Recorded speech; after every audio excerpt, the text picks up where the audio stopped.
이번에 개봉한 영화 위키드의 원작이 된 뮤지컬 위키드는 2003년에 초연을 한 이후로 누적 관객 6천만 명을 모아온, 그래서 뮤지컬 자체 흥행 수입만 따져도 무려 50억 달러가 넘어가는 전설적인 뮤지컬 흥행작입니다.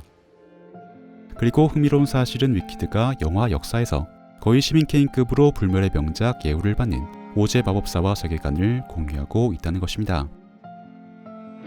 That was her sister, the Wicked Witch of the East. This is the Wicked Witch of the West. Who killed my sister? Who killed the Witch of the East?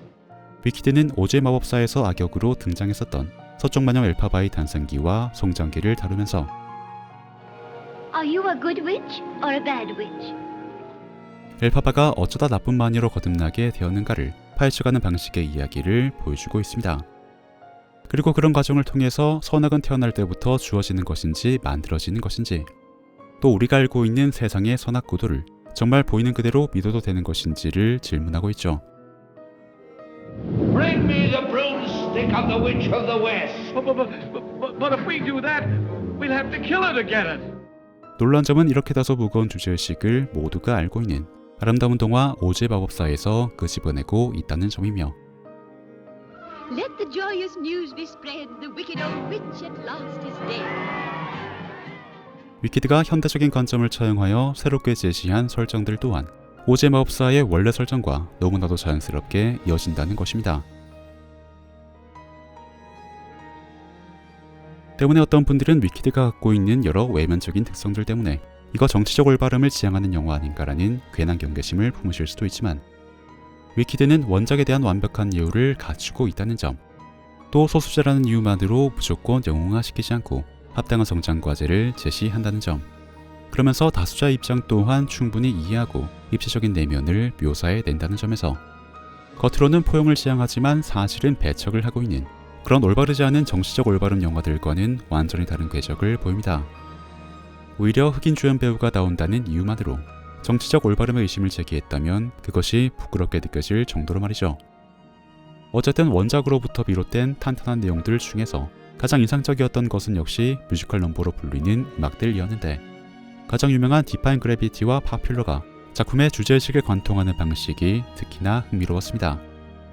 영화에서 가장 크게 대립하면서도 가장 가깝게 교류하는 두 인물, 엘파바와 글린다는 우리 사회의 양극단을 대표하는 인물입니다. 엘파바는 우리 사회의 주류 질서에서 가장 멀어져 있는 아웃사이더고, 글린다는 그 누구보다도 주류 질서에 가장 잘 녹아있는 전형적인 인사이더이자 상위 계급자죠.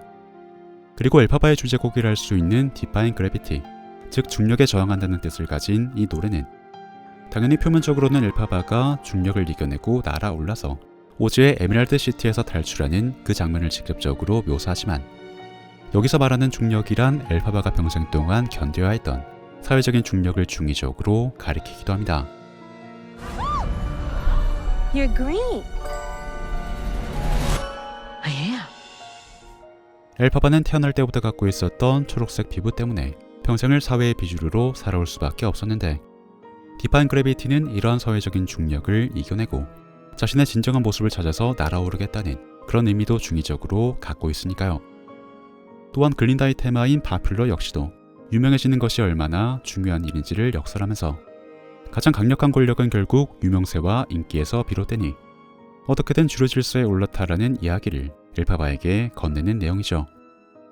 이처럼 두 노래에는 사회의 주류 질서를 바라보는 입장이 상반되게 담겨있지만, 두 노래가 공통적으로 인정을 하고 있는 건 주류 질서가 가지고 있는 힘이 어마어마하다는 것입니다. 그것이 평생 동안 몸을 짓누르는 중력처럼 느껴지고 사람들에게 인정을 받아서 유명해지는 것이 가장 중요한 일로 여겨지는 것처럼 말이죠. 하지만 태어날 때부터 주류에 속하는 조건을 갖고 태어난 글린다와 비주류에 속하는 조건을 갖고 태어난 엘파바는 이 주류 질서를 바라보는 입장이 서로 반대될 수밖에 없었습니다.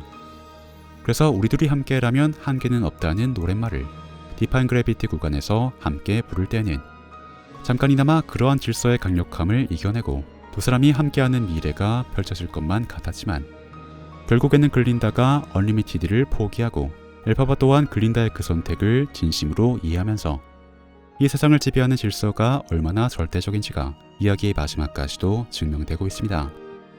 사실 위키드에 등장하는 모든 이야기의 결말은 이미 오즈의 마법사에 전부 다 나와 있습니다.